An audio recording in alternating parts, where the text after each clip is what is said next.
Imagine living in a world where celebrating Christmas could get you fined, where skipping church might mean a lash across your back, where the clothes you wore could determine your social worth or land you in court, and where teaching the wrong person to read might send you to prison. These weren't strange stories from distant lands. They were real laws, written, enforced, and lived under in early America.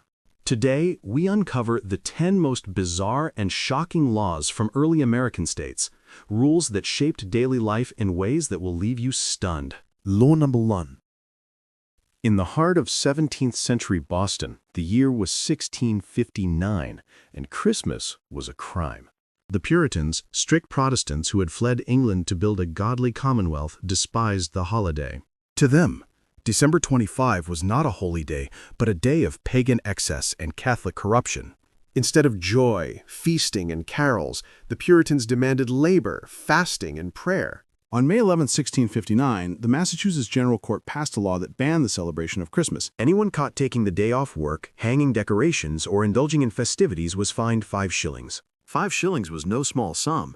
It could buy weeks of bread or wood for the winter hearth. The law was read aloud and nailed to meeting-house doors, warning the people of Boston to obey. Behind this ban lay the Puritans' deep suspicion of pleasure and festivity. They believed idleness led to sin, and sin invited God's wrath upon the colony. To them, working on December 25th was not blasphemy, but an act of piety. And those who broke the law risked public shame, financial loss, and eternal condemnation. Boston's streets on Christmas Day were not filled with carols but with ordinary laborers hauling goods. Shops remained open, taverns shuttered, and bells tolled only for prayer, not festivity. The ban reflected the Puritan dream of a pure society, free of worldly distractions. But not everyone agreed. In private, some colonists still exchanged gifts, sang songs, and remembered traditions from England. The ban stayed in effect for 22 years until 1681, when the Crown's authority pressured the colony to relent. Even after repeal, Boston remained cold to Christmas, refusing to embrace it as late as the 1800s. Only in the 19th century, with waves of immigrants and cultural change, did Christmas finally become accepted in New England. This bizarre law reminds us how powerfully faith and governance intertwined in colonial America. What we now see as joy, the Puritans once saw as sin. The 1659 Christmas ban was more than a quirky rule. It was a vision of society where faith ruled every corner of life. And it set the tone for a century of strange, often shocking colonial laws yet to come. Law number 2, the Stubborn and Rebellious Son Law, 1646. In 1646, the Massachusetts Bay Colony passed a shocking law that targeted children. The law declared that any male child, 16 or older, who was persistently disobedient could face execution. This law was inspired directly by the Old Testament book of Deuteronomy. Puritan leaders sought to bring Mosaic law into their civil code, blending scripture with governance. The statute gave fathers enormous authority, allowing them to bring their sons to court for defiance. But there were conditions. The son had to be of sufficient years of understanding, at least 16 years old, and stubborn and rebellious despite correction.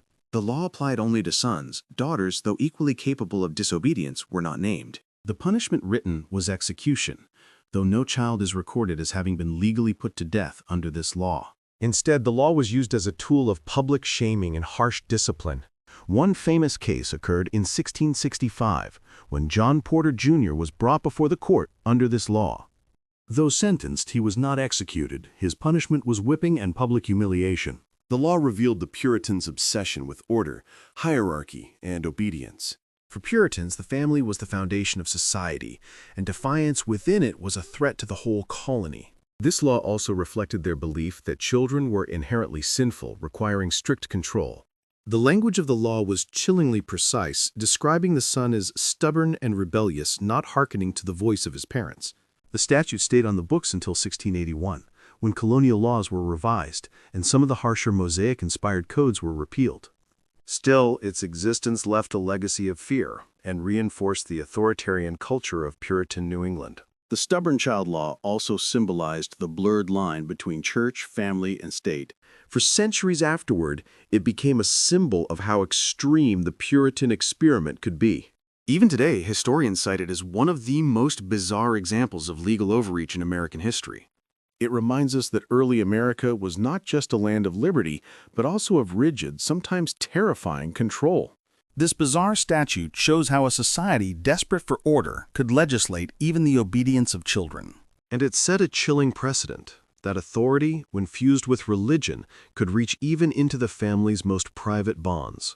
Law number 3, Virginia's Laws Divine, Morall and Martiall, 1610 through 1612. In the struggling English colony of Jamestown, survival came before liberty. By 1610, famine, disease, and conflict with Powhatan tribes had reduced the settlement to near collapse. To restore order, Governor Thomas Gates and later Lord de la Warr imposed the infamous Laws Divine, Morall, and Martiall. These laws combined military discipline, religious authority, and harsh punishments. Blasphemy, for example, could be punished by having a bodkin, an iron spike, thrust through the tongue. Skipping church was treated as a crime against God and the colony alike. Those who spoke against authority could face death by firing squad. Gambling, idleness, and theft all were met with severe corporal punishment. The laws even regulated food. Stealing supplies could result in execution, as every morsel meant life or death. These punishments may seem barbaric today, but to the Virginia Company, they were necessary to keep the colony alive. The colony was, after all, not just a settlement, but a business venture. Every worker was expected to labor not for himself, but for the collective survival and company profit. Religious devotion was mandatory, reinforcing both discipline and moral order. The blending of church and state under martial law made daily life rigid and fear-driven. Even minor disobedience could be punished with hanging or being shot. The laws Divine, Morall, and Martiall were modeled partly after military codes used in wartime Europe. But in Jamestown, they were applied to civilians, farmers, craftsmen, and families. Life became a daily routine of work, worship, and fear of punishment. Yet these laws arguably saved Jamestown from total collapse during the starving time. By 1619, as the colony stabilized, the harsher Martial Code was replaced with a General Assembly and more civil governance. Still, the shadow of the laws Divine, Morall, and Martiall remained as a reminder of desperate beginnings. This bizarre legal code showed how survival in the New World demanded sacrifice of freedom, even life itself. In the crucible of Jamestown, law was not about liberty, but about obedience and endurance. And for early America, it revealed a truth that colonies could be as much prisons of necessity as havens of hope. Law number 4, Georgia's early ban on slavery and rum, 1730s to 1740s. When the colony of Georgia was founded in 1733, it was unlike any other English colony in America. Led by James Oglethorpe and the Board of Trustees, Georgia began as a social experiment. The trustees envisioned a colony of free white farmers, working small plots and living with equality. To preserve this vision, they outlawed both slavery and rum. The ban on slavery shocked neighboring South Carolina, where enslaved labor was the foundation of the economy. The trustees feared that slavery would create wealthy elites and undermine the equality of smallholders. They also believed slavery would weaken military defense. For Georgia was the southernmost English colony, a vulnerable buffer against Spanish Florida. In addition, the trustees banned rum, believing it corrupted morals and discipline. Instead, they encouraged the production of wine and silk, hoping Georgia would enrich England through trade. At first, these rules created a unique vision of a sober, free, egalitarian colony. But resistance quickly grew. Settlers complained that without enslaved labor, Georgia could not compete with South Carolina's booming plantations. They also resented the ban on rum, which smugglers brought in anyway from neighboring colonies. Petitions poured into London demanding reform. By the 1740s, under mounting pressure, the trustees reluctantly repealed the rum ban. And in 1750, slavery was legalized, ending the social experiment. By 1752, Georgia had become a royal colony, adopting laws and practices similar to South Carolina. The ban on slavery lasted less than 2 decades, but it remains one of the most curious episodes in colonial law. It showed that even in the 18th century, alternatives to slavery were briefly imagined in America. But profit, pressure, and the lure of plantation wealth proved stronger than utopian ideals. In the end, Georgia became another slave society, erasing its radical beginnings. The brief ban, however, reminds us that the course of history was not inevitable. It was a moment when law tried to shape a different destiny, even if only for a generation. Law number 5, Massachusetts 1651, the Sumptuary Fashion Police Laws. In the mid-17th century, Puritan Massachusetts turned its attention to something unexpected: clothing. The General Court of Massachusetts passed strict sumptuary laws in 1651 to regulate fashion. These laws targeted people who displayed wealth or vanity in their dress. No person whose estate was under 200 pounds could wear gold, silver, lace, or costly silk. The law banned lace hoods, scarves, great boots, and extravagant buttons for most colonists. Only the wealthy elite, those with documented estates, were permitted such luxuries. For the Puritans, fashion was not a private choice. It was a matter of morality and social order. They feared that flashy clothes encouraged pride, envy, and the collapse of modest community life. To them, excess in clothing was a visible sign of sin. The Sumptuary law was part of a broader Puritan attempt to legislate morality in every corner of life. Constables were instructed to find violators and publicly shame them. This meant that clothing became a public badge of wealth, status, and conformity. It also reinforced class divisions. Wealthy families could flaunt silks while common folk were forced into wool. Historians note that the Puritans worried not only about vanity, but also about debt. They believed colonists were spending too much on imported goods from England. Thus, the laws also served an economic purpose, to keep money in the colony. But despite these laws, many colonists resisted and found ways to flaunt fashion secretly. Officials complained they could not keep up with the violations. Eventually, the fashion police laws faded, but their spirit lingered in Puritan society. They symbolized the belief that appearance could reveal the state of the soul, and they showed how deeply early laws invaded even the most personal choices of daily life. The 1651 Sumptuary laws remind us that in Puritan Massachusetts, the boundary between morality and law was thin, if it existed at all. What you wore was not just fashion, it was faith, obedience, and social order stitched into fabric. And for those who dared to resist, punishment waited in the public square. Law number 6. Maryland, 1649. The paradox of religious toleration and blasphemy punishments. In 1649, Maryland passed a law that seemed progressive for its time, the Act Concerning Religion, also called the Toleration Act. At first glance, it looked like a bold step toward religious freedom. The act promised protection for all Christians who believed in the Holy Trinity.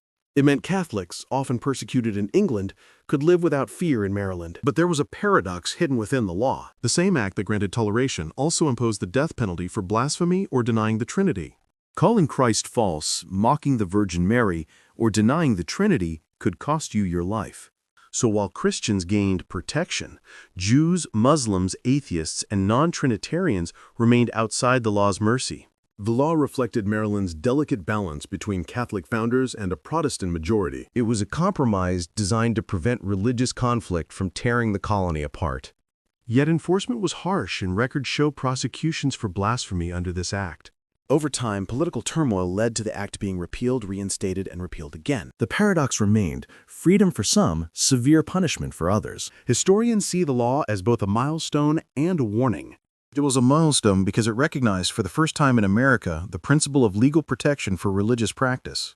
But it was a warning because that freedom was conditional, and exclusion could still mean death. The Maryland Toleration Act remains one of early America's strangest contradictions: tolerance and persecution bound into one law. Law number 7, New Netherland, New York, Quaker bans, and the Flushing Remonstrance, 1657. In the 1650s, the Dutch colony of New Netherland, what we know today as New York, was ruled by Director General Peter Stuyvesant. Stuyvesant was strict, authoritarian, and deeply intolerant of religious groups he disliked. Among his targets were the Quakers, a new sect spreading rapidly through the Atlantic world. He passed harsh ordinances forbidding Quakers from meeting, preaching, or even entering the colony. Ships that carried Quakers risked confiscation, and anyone who housed them faced heavy fines. But in the town of Flushing, a remarkable act of resistance was about to unfold. On December 27, 1657, 31 residents signed a petition now known as the Flushing Remonstrance. The petition boldly defended the right of conscience, declaring that even Quakers deserved freedom of worship. They argued that faith could not be coerced by government, but must remain free to every man. This was extraordinary in a time when most governments crushed religious dissent. Stuyvesant reacted with fury, arresting the leaders and punishing them for their defiance. Yet the words of the Flushing Remonstrance could not be silenced. They echoed through history as one of the earliest American defenses of religious liberty. The petitioners spoke of universal love and tolerance, language that foreshadowed modern ideas of rights. Their defiance showed that ordinary colonists could challenge authority in the name of conscience. Though the law remained in place, the moral victory belonged to Flushing. Centuries later, the Flushing Remonstrance is remembered as a precursor to the freedoms enshrined in the Bill of Rights. It proved that even under authoritarian rule, the voice of conscience could not be silenced. And it reminds us that America's road to religious freedom began not only with leaders, but with ordinary people willing to resist unjust laws. Law number 8, Virginia's 1642-1632 law, bring your gun to church.